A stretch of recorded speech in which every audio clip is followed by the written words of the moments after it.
Fast Times at Ridgemont High, released in 1982, follows Brad Hamilton, Stacey Hamilton, and especially the cultural icon Jeff Spicoli, painting a humorous yet shocking portrait of adolescence from classrooms to shopping malls. Not only did it storm the box office with over $27 million in domestic revenue from a $5 million budget, but Fast Times also became a cultural icon, paving the way for the careers of Sean Penn, Judge Reinhold, and even Nicolas Cage. However, can you imagine that before its success, Universal had doubts, denied the crew access to the school, and David Lynch nearly became the director? Are you curious about the risque scenes in the film, or the wild behind-the-scenes secrets that were never told? Let's explore 20 shocking facts about Fast Times at Ridgemont High.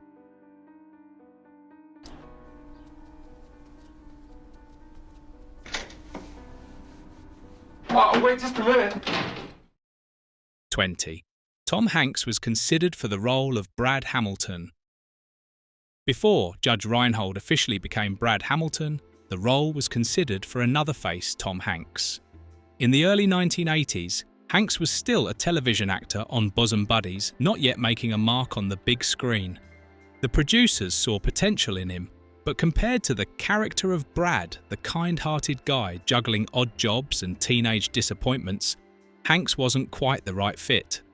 In the end, the role went to Reinhold, who brought a Brad Hamilton that was both sincere and humorous, becoming one of the most unforgettable high school figures of the 1980s. His nuanced performance made audiences laugh and empathize with the trials and tribulations of adolescence, turning the character into the centerpiece of the film.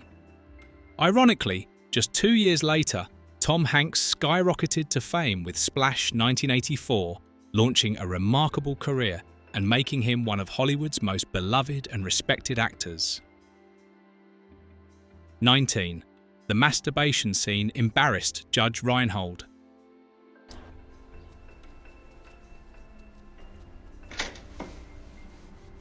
Oh, wait just a minute.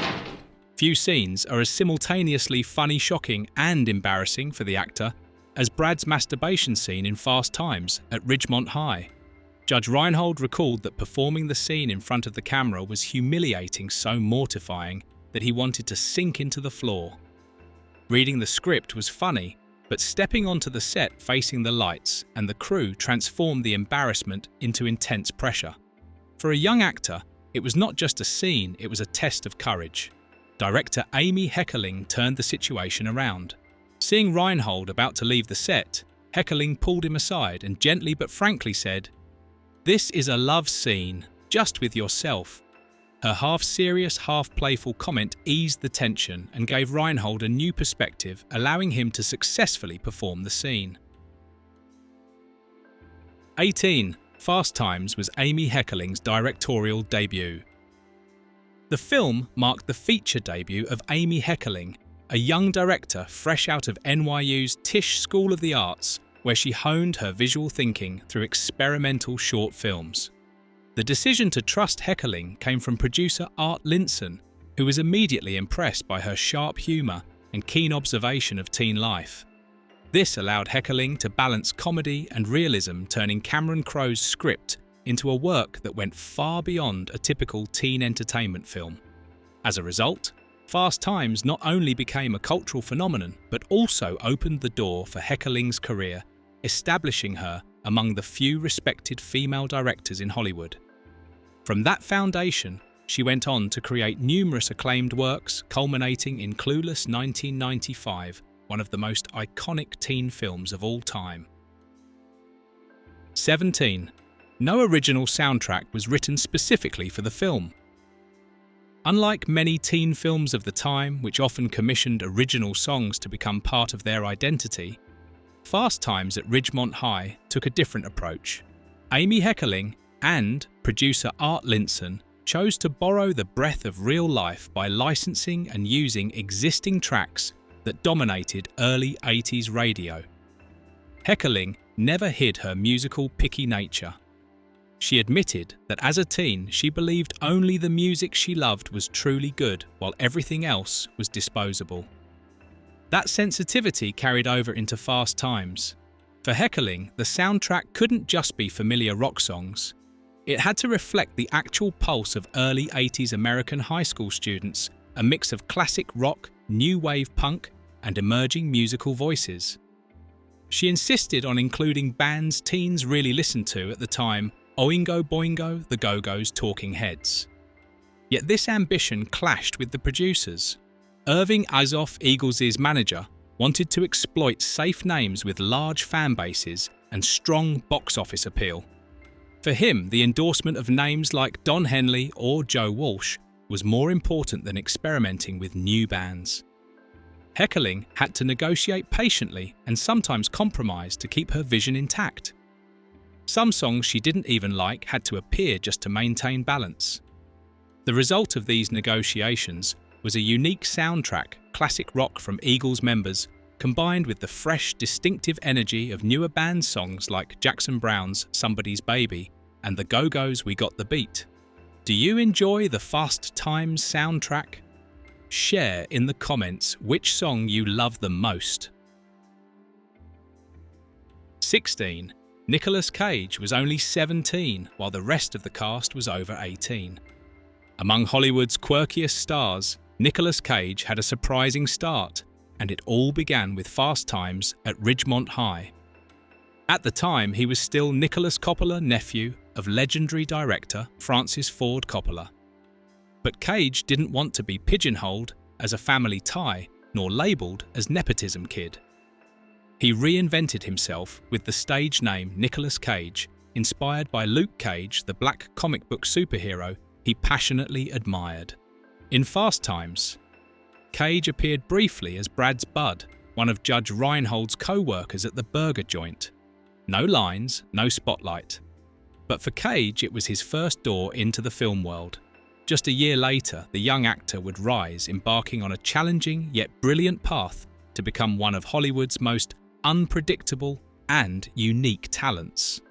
Ironically, in a film hailed as the teen Bible of the 80s, most lead actors were no longer teenagers. Most were in their late 20s or older, yet convincingly played American high school students. Jennifer Jason Leigh, for example, played a 15-year-old girl while actually being 20. The adults playing teens phenomenon became a Hollywood specialty at the time. Nicolas Cage was the only true teenager in the cast.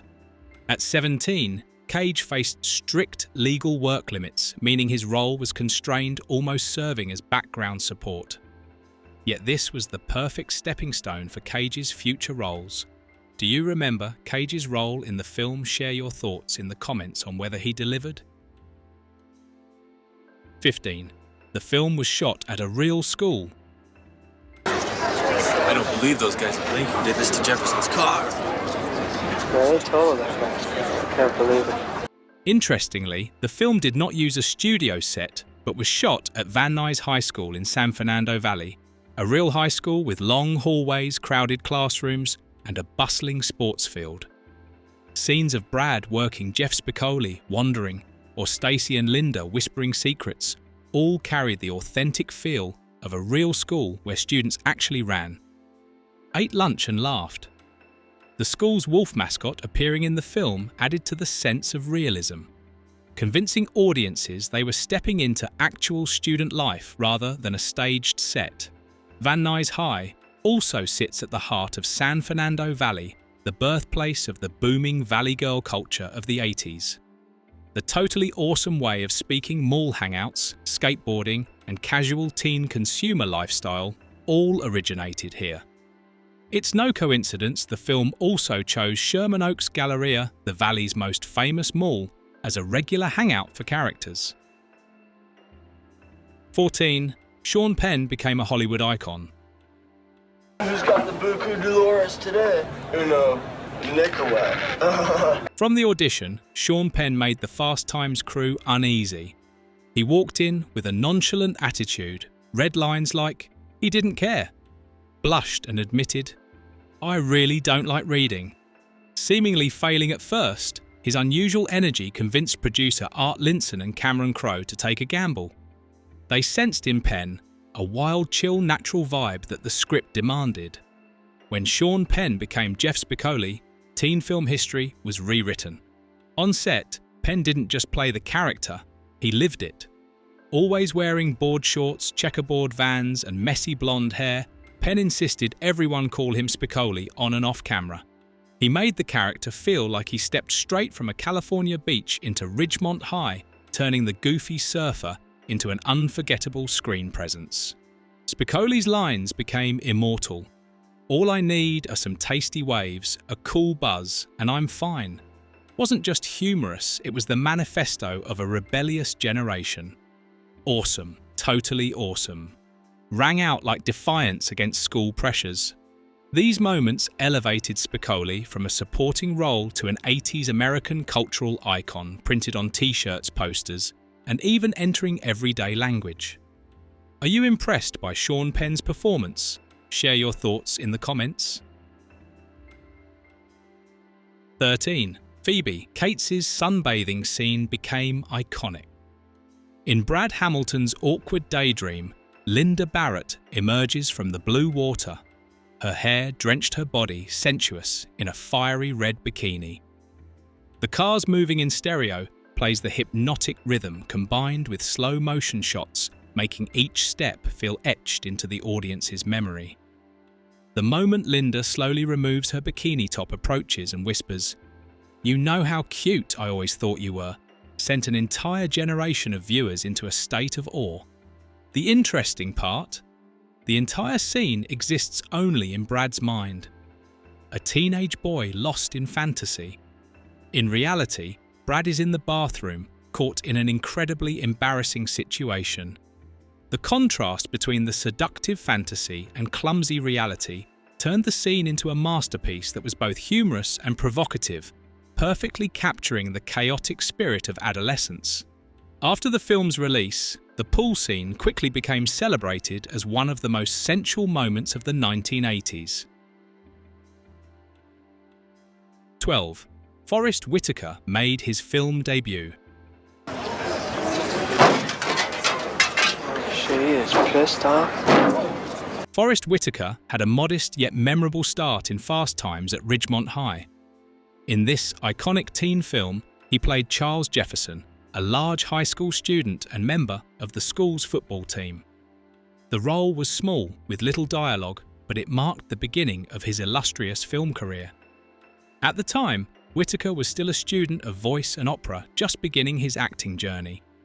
Fast Times didn't give him a heavy role, but his brief appearance allowed audiences to glimpse his latent charisma.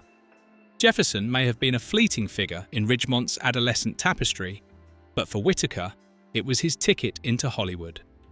From this small cameo, Whitaker's career gradually soared. He continued to impress in Vision Quest 1985, made a mark in Platoon 1986, and shone brilliantly in Bird 1988. His journey ultimately led to the pinnacle and Oscar for The Last King of Scotland 2006. Looking back, it's hard to believe it all started from an apparently minor role in an 80s teen film. 11. Heckerling filmed a scene just to shock the crew. In an interview on the Dan Patrick Show, screenwriter Cameron Crowe revealed an interesting behind-the-scenes detail about Fast Times at Ridgemont High. Director Amy Heckerling filmed a special scene solely to shock the crew. In this scene, when Linda enters the bathroom and catches Brad Hamilton in a delicate situation, the camera initially pans downward to reveal a surprising detail. Although the scene was never included in the film, it made the entire crew burst into laughter due to its boldness and unexpected nature. Crowe shared that the scene wasn't in the script at all. Heckerling did it simply to see everyone's reactions. 10. David Lynch almost directed the film. In fact, Fast Times at Ridgemont High nearly took a completely different, bizarre and surreal path under the hands of David Lynch. After the success of Eraserhead and The Elephant Man, Lynch was considered one of Hollywood's boldest directors, with a style that was haunting and full of unsettling details. Universal Studios, seeking a unique name, approached him to helm the teen comedy written by Cameron Crowe. Imagine it. a chaotic high school student skateboarding through hazy hallways, teenage laughter interwoven with dark undertones that could have been Fast Times if Lynch had agreed. However, the eccentric director declined. He admitted the script was engaging, but it didn't match his artistic instincts or rhythm. For Lynch, teenage mischief couldn't coexist with the surreal imagery that defined his brand. Fortunately, and perhaps destined, the director's chair went to Amy Heckerling. With her keen eye and feminine wit, Heckerling transformed Crowe's script into a high school picture that was realistic, humorous, approachable, yet sharp. 9. Bruce Springsteen's sister had a cameo. Pamela Springsteen, the boss. His younger sister had a brief cameo in the film. At the time, Pamela was just beginning her acting journey, trying out minor roles in Hollywood, and Fast Times was one of her first steps. Her role was so brief, it could easily be missed, but for die-hard Springsteen fans, it was a fascinating detail. While Bruce electrified stadiums with his guitar and anthems, Pamela took a different path, the screen. This path soon led her to her own throne with the role of Angela Baker in the cult horror series Sleepaway Camp, making Pamela a notable 80s cult figure. 8. Many real-life couples were involved in the film. Interestingly, several real-life couples participated in the film. Amy Heckerling, the young director, had previously dated Martin Brest when she first arrived in Los Angeles. Though their romance ended, they remained close friends, and Heckerling gave Brest a small role, a fleeting appearance as a doctor during an extracurricular scene. Few could have predicted that a few years later, Brest would become a renowned director with Beverly Hills Cop, one of the 80s action comedy blockbusters. But the hidden romances didn't stop there. Cameron Crowe, screenwriter of Fast Times, also found his destiny during the film's production. Nancy Wilson, the soul of the legendary rock band Heart, was invited to appear in a brief cameo. She played the beautiful girl in car driving a red Corvette, stopping at a traffic light and laughing when she saw Brad in his ridiculous fast food uniform. A scene of just a few seconds, but it marked the start of a romance between Nancy and Cameron. Soon after Cameron and Nancy began dating, by 1986, they were married, starting a long-lasting romantic journey. Meanwhile, Nancy continued her illustrious music career with Hart, and Cameron solidified his name with emotionally rich scripts and films from Say Anything to Almost Famous. 7. The cast included friends and lovers of the filmmakers. The cast of Fast Times at Ridgemont High was a gathering of friends, acquaintances, and even romantic partners of the filmmakers.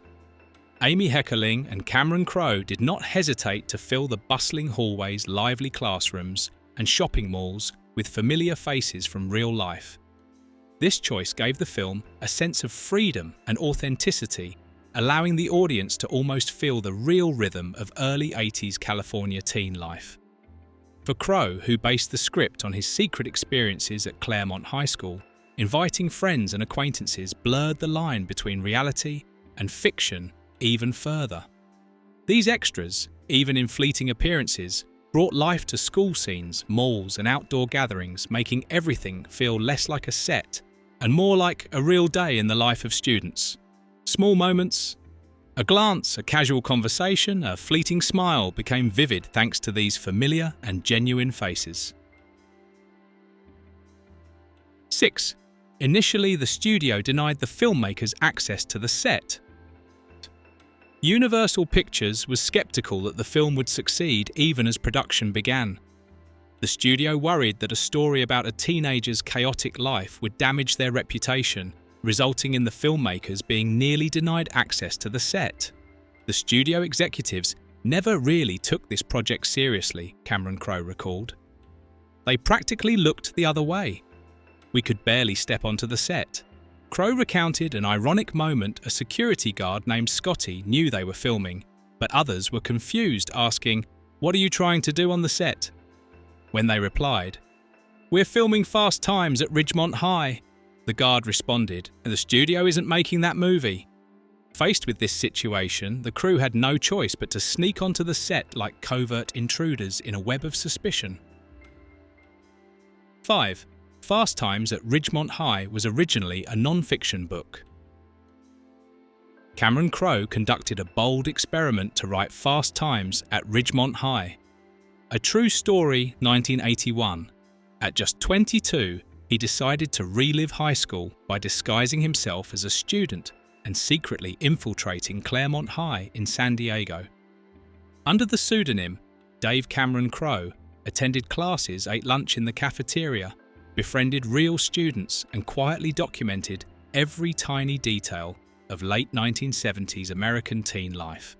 What made Crowe's project remarkable was its raw authenticity. He didn't just observe from a distance.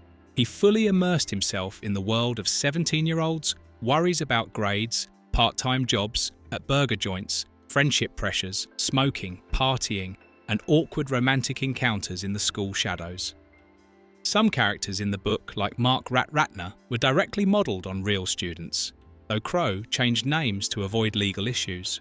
Still, anyone who attended Claremont at the time could easily recognise themselves or friends glimpsed in the pages.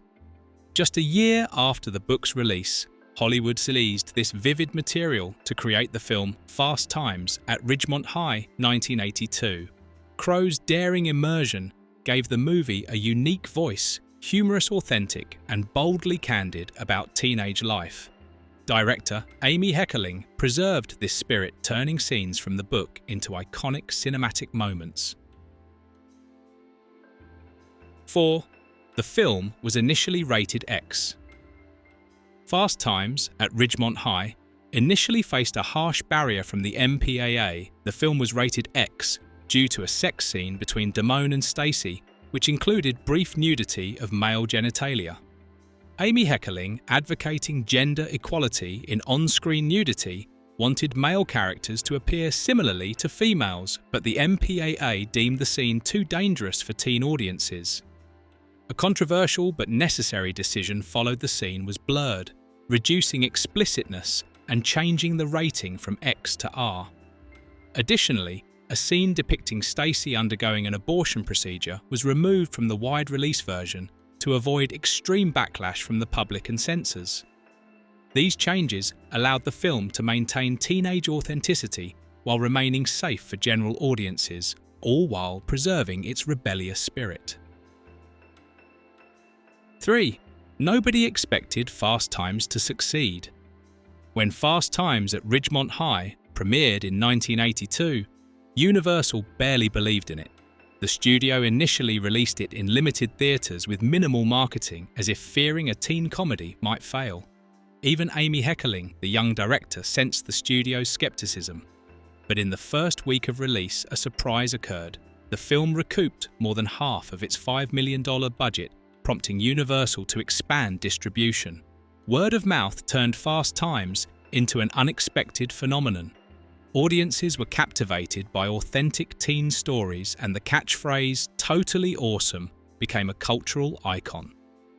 In a short time, Fast Times at Ridgemont High earned $27.1 million domestically, more than 6 times its production cost, a number far beyond initial expectations.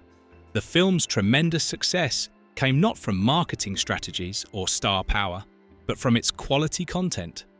Exceptional cast and perfect connection with viewers, transforming what seemed like a modest film into a teen movie icon of the 80s. 2. Fast Times was adapted into a TV series. In 1986, Fast Times, the television version of the classic Fast Times at Ridgemont High, filmed debuted on CBS, with 7 episodes airing from March 5 to April 23. Though produced by director Amy Heckerling and screenwriter Cameron Crowe, who helped create the original film's success, the series could not replicate the original's appeal.